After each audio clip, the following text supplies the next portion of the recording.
I'm Ed Latessa from the University of Cincinnati, and this is Harry Allen from San Jose State University. Harry is a former president of the American Society of Criminology and also former president of the Academy of Criminal Justice Sciences. Harry, first question is to ask how you came to become involved in criminology and criminal justice. Well, I got interested in criminology at Stetson University. Mel Williams was there. Great guy in the 1932 Olympics, taught a fantastic criminology course, seduced me right into the area. Eventually I went to Vanderbilt to get a master's degree under John Money, and then finally to Ohio State University. I was attracted to Ohio State primarily because Walter Reckless was there at the time, and we viewed him as the dean of American criminology. So I went to study under Walter in 1965. Wonderful period of time, excellent, thrilling, exciting. Cy Dennett was there, working primarily in the psychiatry area. And Walter was, I guess, 66 at the time, maybe 67, and in the declining phase of a mediocre career. So he decided that I shouldn't work with him, I should work with Cy Dennett. So that's how I got involved in the criminology section of the field. Dennett was at the time working in psychiatry, social psychiatry, and that was a more important part for him than I think criminology. Perhaps he went to do that because he wanted to get away from Walter Reckless. I'm not sure. There are a lot of people who didn't like to work with Walter after a while. But it was a really interesting period. I was enthused, excited, great time. Graduate students were wonderful. Dennett nurtured us along. And that's how I got interested in that. And also, Dennett was doing research at the time in social and biological substrates of human behavior, criminal behavior. So I got interested in doing that. So the first couple of years of my post-graduation period, I was helping out in that area of interest. I went to Florida State then. That was a time, very sad time for Florida State. They never recovered from it yet. They had splits between different models of education, the social science model and the professional model running simultaneously, and there was much conflict over which should be appropriate for that particular area of criminology. The criminologists were split against the practitioners, in addition, which is even more difficulty. And the corrections people were speaking to the law enforcement people. So when I finally left, the year I left, we lost a dean, a chair, 7 faculty members, all who either were terminated or fled or removed. It was unfortunate. But that's where I got my first taste of real teaching outside of independent, indentured servitude of being a graduate student. And I thought I liked it. Harry, oftentimes when we look at criminologists, we find that their personal lives influence their intellectual development. Was that the case with you?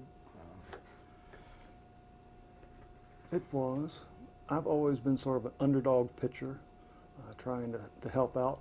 In 1970, I was approached to go to the Governor's Task Force on Corrections and be their executive secretary.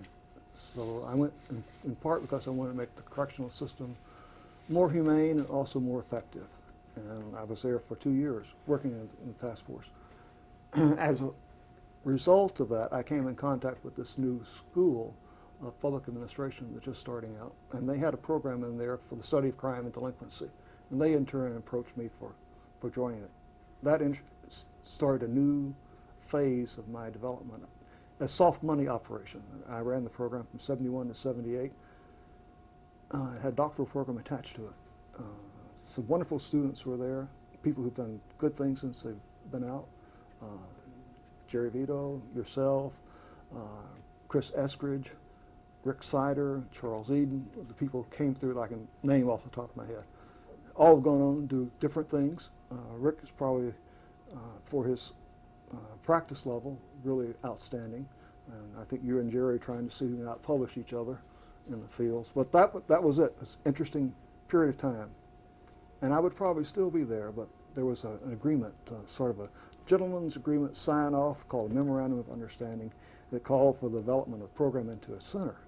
And I was told to ignore that memorandum, and there wasn't going to be a center, and there was going to be no undergraduate program. So along the way, the opportunity came in '69 to go to San Jose State University, which I did.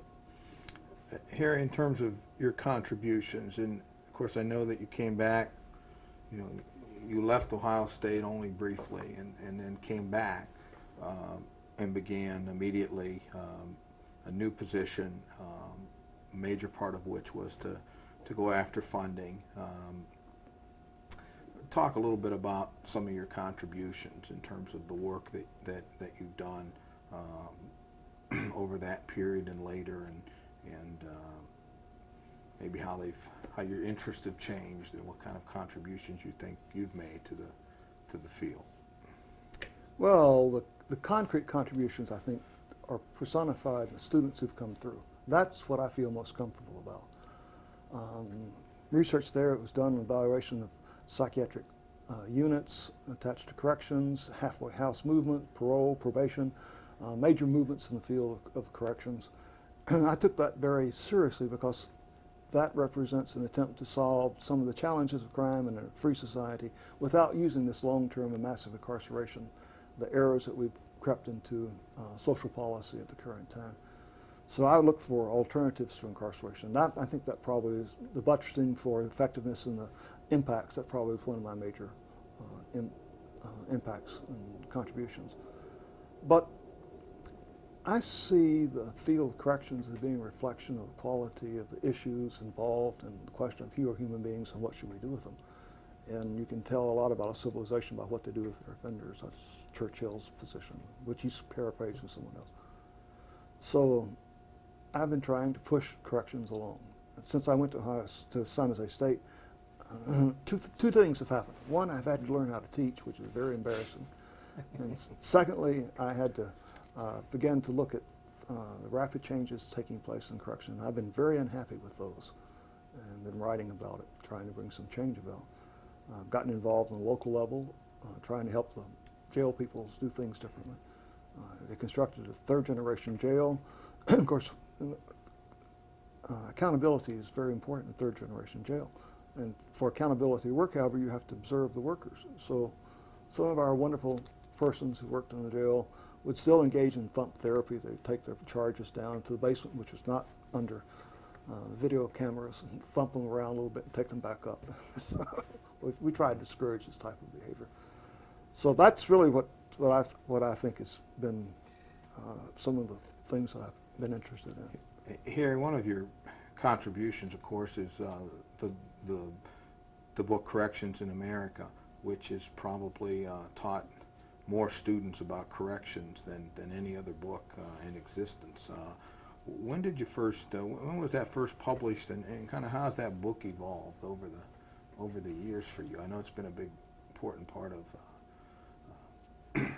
your work and all that money you've made from it. So. Oh, I think that portion of it's overblown anyway. The Corrections in America book came out with Clifford Simonson. It was really Cliff's idea, but there wasn't a good textbook in the field. Walter Reckless had this, the crime problem, and the last 6 chapters of the crime problem dealt with corrections. Well, that's not enough. And so we thought we would fill this little gap by writing a book that dealt with corrections and look at a big, broader systemic flow of the field. That was an interesting start. It was well received, has been continuously well received. We're in the process now with Prentice Hall of doing the 8th edition of it, and we're going to do some more things differently than we have in the past. I don't know how many people have studied that book. The publisher said that in total, I think probably 400, 500,000 people have read that book along the way, used it as their text. And we're quite proud of it. Represents some attempt to raise policy questions in dealing with offenders, and also some attempt to judge where we are in the field of corrections. I'm afraid that the field of corrections is solidly in the prospect of hell. Harry, you started out, I know your dissertation dealt with, I believe, sociopathic offenders, and you kind of evolved out of that. Now you've kind of moved into looking at terrorist activity. That's some of your interests now, some of your teaching at San Jose State. How did you get interested in such a wide range, such a divergent section of work? Well, actually, they're really close, but you don't. The connection is not very. We don't have that much time. Yes, we do. The Franco Ferracuti was in Rome, University of Rome, was working with the Italian government trying to do something about the Red Brigade, And we had a conversation, went off to Libya, which is one of the prisons. We thought we were being followed. Here he is doing 100 kilometers a minute. We were running through the mountainside. I think I have to say it was a very thrilling event, but very scary. And then while we were there, we were discussing his friend, Giuseppe, who got picked up with the Red Brigades. And so that's my introduction to it. But the issue, the connection is what we do with offenders when we catch them who are terrorists, and we put them in prison, which cause a great deal of difficulty. If you look at the Algerian situation, the Algerians who were captured went into mass riot in prison, and the Algerian political structure decided to go in and shoot first. And I don't know how many people they shot in one particular riot, 124 of the leaders of the terrorist organization. That's not viewed as being a very good, but that's how the connection it grew. And now I'm doing some work in the field of terrorism. Cliff and I did the Corrections in America. Now we're going to try to do this terrorism book and see if we can. There's not a very good book out there yet, so we're going to try to fill that gap in. Here, we know who some of your teachers were and some of your students. What about critics? I know you're generally thought to be universally loved. Oh, yeah, right. But over the years, who would you identify as folks that were critical of your work? Well, the people who've been critical have pointed to my concentration and development of organizational management and administrative skills, in contrast to becoming a well-developed theorist. Ron Akers, for example, is a well-developed theorist. And I've never done that. I put my interests and skills to work at the development of the disciplines and the professions. When I got to Ohio State, Ed Segarin appointed me to the executive board of the American Society of Criminology. At that time, we had 201 members. He was followed by Nick Kittry. Kittry came to me and said, "We've got to break this mold. I want you to become responsible for recruitment. I want you to recruit 500 people." When we finished, we had about 2,300 people recruited. Absolutely changed the nature of the American Society of Criminology. This type of service, excuse me, is interesting, but it's hard. And I got picked up, I think, to join and become a member of the board of the Academy of Criminal Justice Sciences because of this. So my critics, people have different skills. Let's talk a little bit more about your professional contributions in these organizations, because you're the only person to ever have served as both president of ASC and ACJS and secretary, treasurer of ACJS and treasurer of ASC. What, in terms of your own professional growth and how the organization, first with ASC, changed over those years and your involvement, tell us a little bit about your sense of that history of ASC. I think you've asked the same question a second time. Right. I'll try it one more time. One of my series of critics are very unhappy that I've left the American Society of Criminology and gone over to the Academy of Criminal Justice Sciences to be the president. And they feel that that's sort of a betrayal of interest of criminology. That, I think, reflects a split between criminal justice and criminology. And the Academy of Criminal Justice Science is more interested in justice, I think, than in criminology. So there's a lot of that. But I saw the opportunity to do for Academy of Criminal Justice Sciences what had been done for American Society of Criminology, which was to drag it out of its more plebeian and parochial interest into something bigger and perhaps more impactful in the area of policy and practice. So that's what I've done. I've used my administrative skills there to do it. We had the largest meeting ever in Boston, bigger than American Society of Criminology's meeting in Boston. And I think that reflects an attempt to bring about growth, development, and maturation of the organization. So that's it. Bringing new energy into the field, changing. Harry, what have you, how would you change things if you had to do it again? What have you left undone with your career? Well, that's, looking back, is not necessarily a very fruitful thing to do in terms of if I'd only done this. I recall that someone we've just executed in the state of California was asked that very question. He said, well, I could have been a good bowler. And that's a wonderful answer, I think, for a person we just put to death. He regretted he had not become a professional bowler. I don't know if I would say something like that, but I do regret that I haven't made quite the impact on the academy that I would like to have made. And perhaps maybe I will still make some efforts in that area. I've come to the realization to make real impact, you have to make impact on policy. You can't make an impact on policy if you're less than a visible organization. So I think perhaps, if I have a regret, I didn't quite kick the academy up high enough in that area. The American Society of Criminology, on the other hand, is very impactful in the area. Frida Adler, for example, has made great testimony in Washington.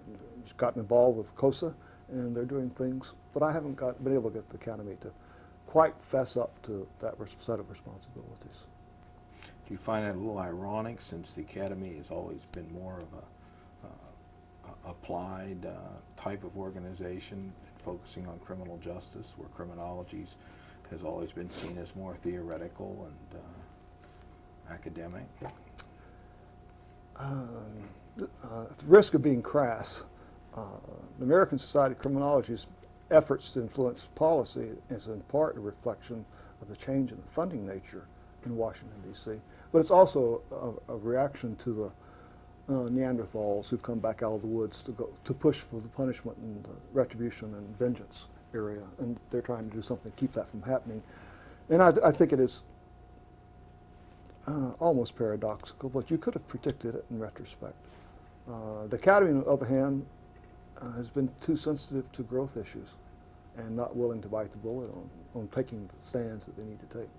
We asked in one of our strategic planning sessions how our academy members felt on the death penalty. I was certain most of them would be fairly against it, and they split about 50-50. Some were in favor of the death penalty and some not, and I was quite taken aback by that. As you look back, Harry, what's been the most meaningful part of your career? If you were giving advice to someone just starting out, what would you tell them? What do they have to look forward to? Well, I'd give advice to new hires, new PhDs, new mints.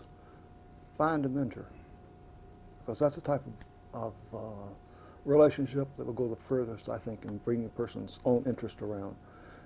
People who can help develop ideas, point flaws in research design, help you develop a research agenda, and a scholarship agenda. That's an attractive thing for us to try to do. We're trying to do that now in the academy with our mentoring program. Actually, it's a development program rather than mentoring. But we're talking about person-to-person relationship between the younger and older scholar and the attempt to move forward in their agendas. That's really rewarding circumstance. And that's what I tell people who are very new. Seek out, find, retain, cultivate the mentoring relationship. And in turn, it's your turn to do the same. Well, I know that our relationships, been probably the most important part of my career, and how much I've learned from you. I know that's true with your other students. As you've looked back on your career, even though it's not yet finished yet, what's ahead for you? Where do you see yourself in a few years? Well, Eddie, one of the things I want to tell you is that mental illness is inherited. You get it from your children. But more to the answer, I have perhaps 2 or 3 years left at San Jose State before I probably should leave. Younger people should come in, other things. Perhaps I might do some more things with professional organizations on a constructive leadership basis. I could see taking on a role of development and growth, organizational growth, over a period of time coming up. But that's not necessarily in the books right now. But that's what I would like to do when I get out of the teaching game. Is there anything else you want to add for posterity? No, I don't think there's anything else I want to add to posterity. I wish that this project had been done earlier. Ed Sagran, for example, is a wonderful person in terms of influence of the field, influence on his students, and influence on development of criminology. And I'm sorry he's not here to make some statements. And there are others too that were remarkable that we've lost. And I hope this particular series of trying to capture people who've tried to make impacts in the field from theoretical to scholarly or academic perspectives will be captured so that those coming after us 30 or 40 or 50 years down the road would say, oh, that's what that old footnote looked like.